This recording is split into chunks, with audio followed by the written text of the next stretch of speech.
Voici la troisième capsule sur les propriétés des exposants. Fractions exponentielles. Votre document sur les propriétés à la page 2. Les fractions exponentielles sont les fractions affectées d'un exposant.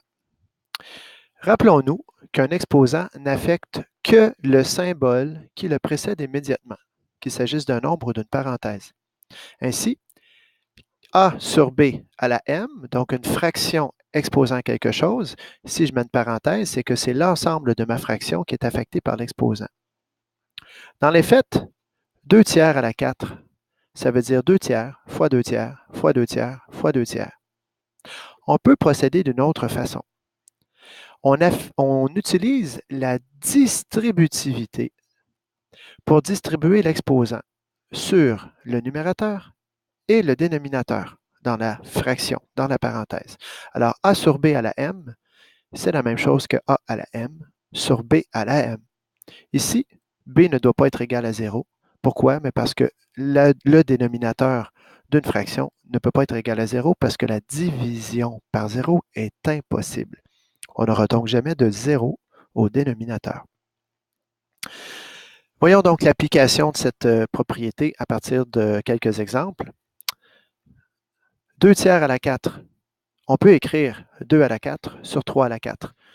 Ce qui rend la chose un peu plus facile parce que 2 à la 4, c'est 2 fois 2 fois 2 fois 2, ça fait 16. Et 3 à la 4, c'est 3 fois 3 fois 3 fois 3, donc 9 fois 9, 81. Réponse 16 sur 81. Deuxième exemple, un quart à la 3. J'ai un moins devant. L'exposant est accroché sur la parenthèse.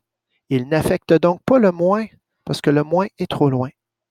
C'est donc un quart à la 3 et je vais mettre le signe moins devant, c'est-à-dire l'opposé de un quart à la 3. J'ai donc distribué l'exposant sur le 1 et sur le 4, donc au numérateur et au dénominateur, ce qui me donne 1 à la 3 sur 4 à la 3. 1 à la n'importe quoi, ça fait 1. 4 à la 3, c'est 64 et je garde le moins devant.